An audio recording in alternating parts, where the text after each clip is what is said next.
안녕하세요. 저는 올해 32살의 직장인 여자입니다. 괜한 조바심으로 파혼하게 된 제 이야기 좀 들어보세요.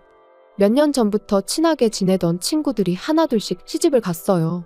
그리고 계속 그 모습을 보다 보니 저도 모르게 조바심을 느꼈던 모양입니다. 그래서 저도 만나고 있던 남자친구와 결혼 준비를 시작했는데 괜한 짓이었지요. 하마터면 멀쩡한 집을 고스란히 갖다 바칠 뻔 했거든요. 바보도 아니고 어떻게 그럴 수 있냐고 하시겠지만 저도 이번에 알았어요. 사기를 당하는 게 당하는 사람이 멍청해서가 아니라 사기치는 인간이 치밀해서라는 걸요. 아무튼 이런 인간도 있다는 걸 널리 알리고자 사연을 적어봅니다. 남자친구하고는 같은 업계에서 일을 하며 자연스레 얼굴을 텄어요. 알고 보니 동갑내기여서 금방 친해졌고요. 게다가 당시만 하더라도 남자친구 경력이 저보다 적었거든요. 그런데도 실력이라던가 태도라던가 굉장히 뛰어난 거예요. 그래서 배울 점이 참 많은 친구라고 생각했고 거기에 호감을 느꼈던 것 같아요. 그래서 연애를 시작했습니다. 그런데 일적으로 아무리 뛰어난 사람이라고 해도 사람 됨됨이까지 뛰어난 건 아니었지요. 일단 결혼 이야기는 제가 먼저 꺼냈어요. 앞서 언급했듯이 친구들 하나씩 결혼하는 걸 보면서 조바심을 느꼈던 건 저였으니까요. 그런데 4년을 만나면서 결혼의 기억자도 남자친구는 꺼내지 않았으니 남자친구가 말해주길 기다리고 있다가는 평생 가도 결혼은 못하겠다 싶대요. 그래서 단도직입적으로 제가 물었죠. 나랑 결혼할 생각이 있느냐고요. 그랬더니 남자친구가 그런 생각이 없으면 여지껏 널 왜 만났겠냐며 반문을 하는데 솔직히 당시엔 기쁘면서도 안도감도 느꼈습니다. 아예 생각이 없다고 하면 어떡하나 내심 걱정스러웠으니까요. 그런데 이내 남자친구는 결혼해서 하루빨리 안정적인 가정을 꾸리고 싶긴 하지만 하고 말끝을 흐렸습니다. 그런데 말하던 상대가 말하다 말면 엄청 답답하잖아요. 저도 그랬죠. 그래서 왜 말을 하다 마냐니까 결혼을 하려면 돈이 많이 들지 않냐면서 저더러 너는 얼마나 모아놨냐고 묻대요. 얼마나 모아놨길래 결혼 이야기를 꺼내냐면서요. 참고로 저희 업계 특성상 바닥이 얼마나 좁은지 몰라요. 오죽하면 두세 다리만 건너면 아는 사람을 만날 정도죠. 그리고 그렇다 보니 사람들끼리 대놓고 말은 안 해도 얼마나 버는지 대충 짐작하긴 쉬운 일이었어요. 그러니 저랑 남자친구도 굳이 서로 얼마를 버는지 그런 건 물어본 적이 없고요. 그런데 남자친구가 대놓고 저더러 얼마나 모아놨냐 물으니 순간 좀 당황스러웠지요. 하지만 어쨌든 남자친구보단 제가 더 모아놨을 것 같았거든요. 그래서 이왕 이렇게 된 거 허심탄회하게 속된 말로 다 까놓고 말하는 게 좋겠다 싶었습니다.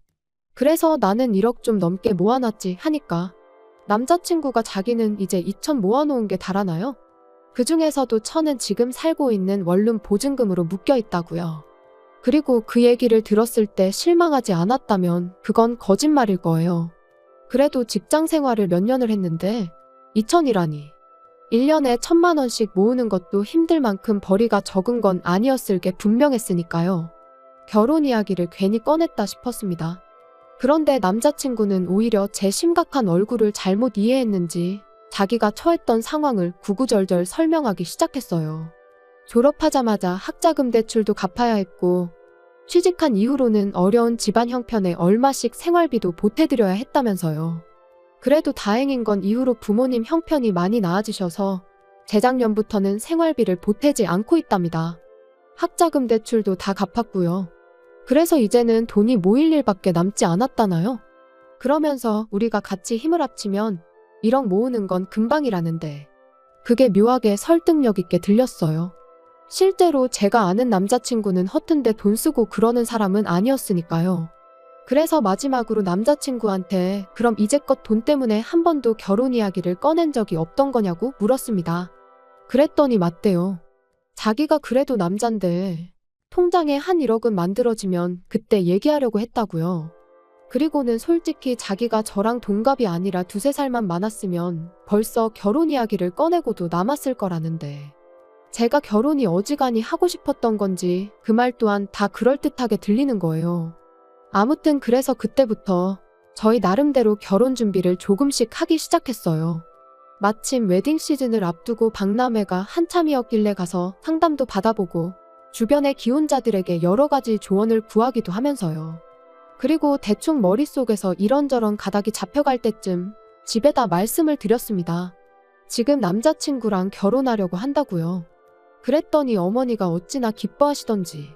저는 제가 그렇게 많은 나이라고 생각하진 않았는데 어머니는 30도 넘은 딸이 결혼 이야기가 없으니 나름대로 애가 타셨던 모양입니다. 그리고 얼마 후 정식으로 남자친구를 저희 집에 데려갔어요. 저희 부모님과 남자친구가 처음 만나는 자리였지요. 남자친구가 원래도 싹싹한 성격이다 보니 저희 부모님께선 무척 마음에 들어 하시는 눈치셨습니다. 그리고 그래서인지 어머니께서 난데없이 신혼집 걱정은 하지 말라고 그러시는 거예요. 일단 결혼만 하면 신혼집은 어머니가 구해주신다면서요. 그리고 그 말뜻은 저희 부모님이 얼마나 대단한 부자라 아파트 한 채 턱하니 사주겠다 뭐 그런 게 아니었고요. 동네에 빌라를 하나 얻어줄 테니 거기서 살면서 돈을 모으라고. 그리고 어느 정도 돈이 모아지면 빌라를 팔아서 그 돈까지 더해 아파트를 구하라는 뭐 그런 의미셨지요. 물론 처음부터 아파트에서 신혼살림을 시작할 수 있다면 좋겠지만 그럼 대출이자가 장난이 아닐 텐데 저희 벌이를 생각하면 그건 좀 무리다 싶었습니다. 그래서 어머니 말씀대로 하기로 했어요. 그리고 남자친구의 우리가 힘을 합치면 1억은 금방 모은다는 그 말을 100% 믿은 건 아니었지만 그 정도 각오가 있다면 어쨌든 큰 돈은 모을 수 있을 거란 자신감이 있기도 했으니까요. 정말이지 아파트로 가기까지 오래 걸리진 않을 거라 생각했습니다. 그리고 그렇게 그때부턴 정말 본격적으로 결혼 준비를 시작했지요. 그런데 어째서인지 남자친구 어머님과 뭔가 쿵짝이 잘 안 맞는다는 기분이 들대요.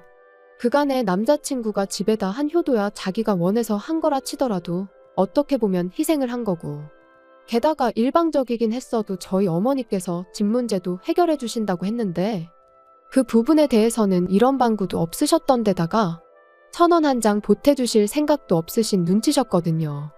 그리고 무엇보다도 예단 이야기부터 꺼내셨으니 솔직히 기분이 많이 상했죠. 하지만 그때까지도 남자친구가 어머님께 무슨 말씀을 하시는 거냐?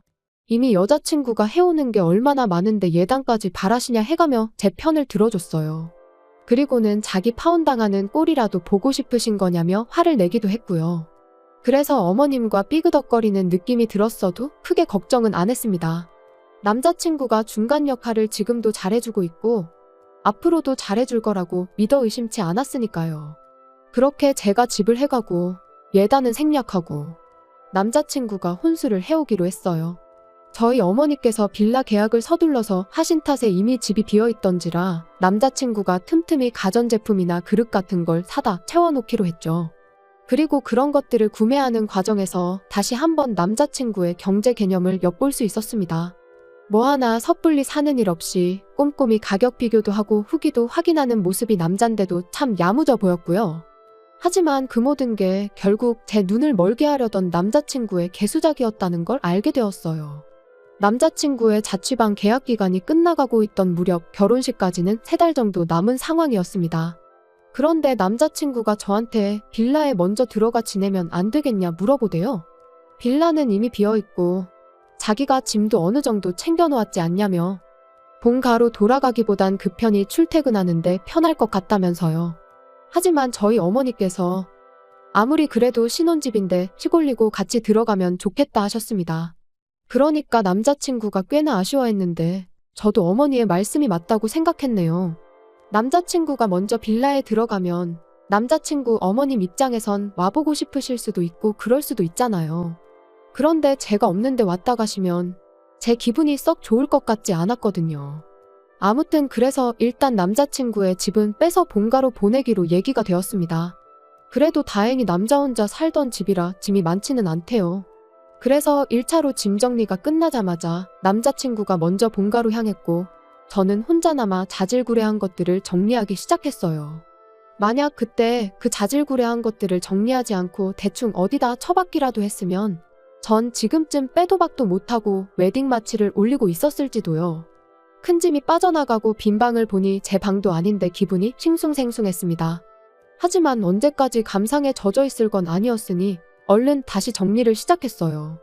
그러다 남자친구의 통장을 발견했는데 잡동사니들 밑에 깔려있는 걸로 봐선 통장 정리를 한참 동안 안 했겠구나 싶었죠. 그래서 별 생각 없이 상자에 옮겨 넣으려다가 문득 그래도 마지막에 정리했을 땐 얼마나 모여 있었을까 궁금해지대요. 그래서 통장을 열었는데 그 순간 큰 배신감에 잠깐이지만 파혼해야 하나 생각이 들었어요. 마지막 통장 정리가 반년 전이었는데 잔고가 5천만 원이 넘게 찍혀 있었으니까요. 그리고 그때 방문이 벌컥 열리더니 남자친구였습니다. 당장이라도 숨이 넘어갈 것 같이 핵핵댔지요. 남자친구의 자취방부터 본가까지는 왕복 1시간이 걸리는 거리고 짐까지 내려놓고 왔으니 좋게 2시간은 걸렸어야 했습니다. 하지만 20분 만에 돌아왔다는 건 아마도 운전하다가 갑자기 통장이 생각났던 모양이돼요. 그리고 아니나 다를까 한 손엔 통장을 들고 얼빠진 표정을 하고 있는 저를 보자마자 남자친구는 오해랍니다. 그리고는 자기가 다 설명할 수 있다나요? 그리고는 하는 말이 그때는 그 돈이 정말 있었지만 지금은 없답니다. 이미 학자금 대출을 갚고 하는데 써서 없다고요. 그 이후로 통장 정리를 안 한 것도 학자금 대출로 목돈이 빠져나가느라 잔고가 훅 줄었을 텐데 그걸 보고 나면 속상할 것 같아서 일부러 안 했다나요. 그렇냐고 알겠다 대답하곤 요 앞 은행에 CD기가 있으니 같이 가서 통장 정리 좀 해보자고 했어요. 그랬더니 남자친구는 지금 정리하고 하느라 바쁜데 굳이 뭘 거기까지 다녀오냐 그래봤자 1,000만 원밖에 안 남아있는 걸 뭐하러 정리까지 하냐 해가며 어떻게든 안 가려고 하대요. 그래서 그럼 지금 핸드폰 꺼내서 은행 어플에 들어가 보라고 했습니다. 다른 건 안 보고 잔고만 보면 된다고. 우리 결혼할 사이인데 그 정도는 내가 확인할 수 있는 거 아니냐고요. 그랬더니 남자친구가 갑자기 목에 핏대를 세우며 저더러 말 잘했다고 우리 결혼할 사이인데 자기를 못 믿냐면서 그렇게 집요하게 굴어야겠냐는데 먹긴 놈이 썩낸다더니 남자친구의 모습이 딱 그 꼴이다 싶은 게 정말 뭐가 있구나 하는 확신이 들었습니다. 그래서 확인해서 네 말대로 정말 1,000만 원만 있는 거면 내가 전부 다 사과하겠다니까. 글쎄 이제는 핸드폰을 부모님 집에 두고 온 것 같다나요? 어떻게든 상황만 모면하려는 모습이 어찌나 꼴사납던지요. 아무튼 그래서 그런 가서 가지고 오자며 남자친구한테 앞장서라 했습니다. 그런데 그때 본가에 두고 왔다던 남자친구 핸드폰이 남자친구 주머니에서 요란스럽게 울려대대요. 결국 남자친구의 핸드폰을 열어 잔고를 확인했는데 화면에는 7천만 원이라는 큰 돈이 찍혀 있었어요. 5천만 원도 어이가 없었는데 7천만 원이나 되니까 기가 막혀서 말이 안 나왔지요. 남자친구 말 맞다나 방 빼고 보증금까지 돌려받는다 치면 전부에서 8천이라는 소리잖아요. 그리고 그때부턴 남자친구가 태도를 달리했습니다. 실실 웃으면서 뻔뻔하게 생각보다 돈이 많으니까 좋지 않냐고요. 하지만 만약 제가 그 통장을 발견하지 못했다면 이 돈의 존재는 알지 못했을 거고 그럼 남자친구는 처음 말한 대로 2천만 원만 들고 저에게 장가를 왔을 거라 생각하니 솔직히 괘씸하단 생각밖엔 안 들었지요. 한참 동안 말없이 남자친구만 노려보다 왜 잔고를 숨겼냐고 물었어요. 그랬더니 하는 말이 비상금이었다나요? 그리고 이때도 처음엔 그럴듯하게 포장을 하대요. 집에 무슨 일이라도 생기면 그때 저한테 주려고 했다면서요. 하지만 아무리 그렇다고 하더라도 결혼이라는 큰일을 앞두고 결혼할 여자가 1억을 모았다는데 자기도 8천이나 있으면서 거기서 6천을 누락시키는 건 말이 안 되잖아요. 그래서 제가 거짓말하지 말라고 하니까 자기도 뭐 때문에 짜증이 났는지 갑자기 언성을 높이며 말하길 요즘 여자들은 시댁에 1,000원짜리 한 장 주는 것도 아까워한다더라. 너도 우리 엄마가 예단 얘기하니까 기분 나쁜 티를 팍팍 내지 않았냐. 그래서 나도 말 안 했다. 나중에 우리 부모님한테 뭐 돈 들어갈 일 생기면 너한테 아쉬운 소리 하기 싫었다. 그러니까 한마디로 자기 돈은 꼭 쥐고 있다가 자기 부모님한테 드릴 생각이었던 거죠. 그래서 됐다고 더는 할 말 없다 했어요. 그러니까 알겠다면서 일단 집에 가서 쉬라는데 말귀를 못 알아들었구나 싶어서 헤어지잔 소리라고 했더니 눈이 휘둥그레해져서는 이게 헤어질 일이냐입니다. 어쨌든 제가 이제 돈은 다 알게 되었으니 그냥 결혼 자금으로 쓰자면서요. 그래서 돈이 문제가 아니라 너의 그 썩어빠진 사고방식이 문제라고 했어요. 그리고 시작부터 이렇게 신뢰가 박살이 났는데 결혼이 가당키나 하냐고요. 그리고 그렇게 집을 나왔습니다. 이삿짐이 많지 않다고 해서 제 차를 빌려줬는데 차 안에 남자친구가 싣고 갔던 짐이 그대로 있길래 알아서 가져가라고 그냥 주차장 바닥에 대충 던져버리고 돌아왔어요. 슬프기보단 분해서 울었는데 어쨌든 딸이 눈이 팅팅 부어서 집에 들어오니 부모님이 무슨 일이냐, 남자친구랑 싸웠냐. 결혼 전엔 원래 많이들 싸운다 그러시대요. 그래서 자초지종을 말씀드리니 부모님도 저만큼이나 황당해하시며 뭐 그런 야가 빠진 놈이 있냐며 크게 노여워하셨지요. 문제는 집이었습니다. 저희 결혼이 깨질 거란 건 그 누구도 상상하지 못했던 일이었기에 이미 집은 제 명의로 되어 있었으니까요. 그래서 고민 끝에 어차피 언젠간 하려던 독립이었으니 제가 가서 살기로 했습니다. 그리고 그날부로 결혼 준비하면서 예약했던 것들도 다 취소했어요. 그리고 몇 곳에서 남자친구에게 확인차 연락을 했는지 남자친구가 전화를 걸어와서는 어떻게 일방적으로 그럴 수가 있냐면서 길길이 날뛰더라고요. 그래서 다 끝난 마당에 뭐가 좋다고 머리 맞대고 상의까지 하길 바라냐고 쏘아붙였죠. 그랬더니 여기저기 걸어놓은 계약에 들어간 계약금이 얼만지나 아냐면서 전부 다 내놓으랍니다. 그중 몇 개는 특가로 나왔던 것들이라 환불도 전혀 못 받는다면서요. 하지만 뭐 제 알바인가요? 네가 알아서 받아내던지 하라고 했어요. 참고로 예약도 원랜 다 제 이름으로 하려고 했는데 돈을 꿍치면서 일말에 양심이 남아있었는지 제가 집을 해오니 그런 건 자기가 하겠다면서 자기가 계약자로 사인하고 돈 보내고 다 했거든요.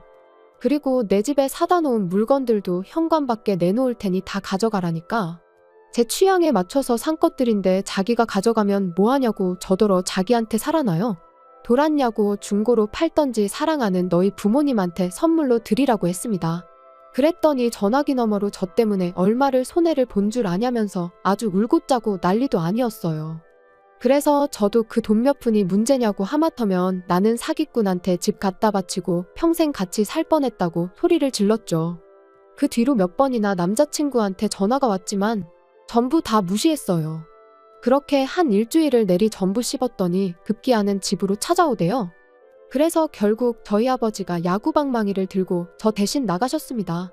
그랬더니 남자친구가 쫄았는지 더는 연락하지 않네요.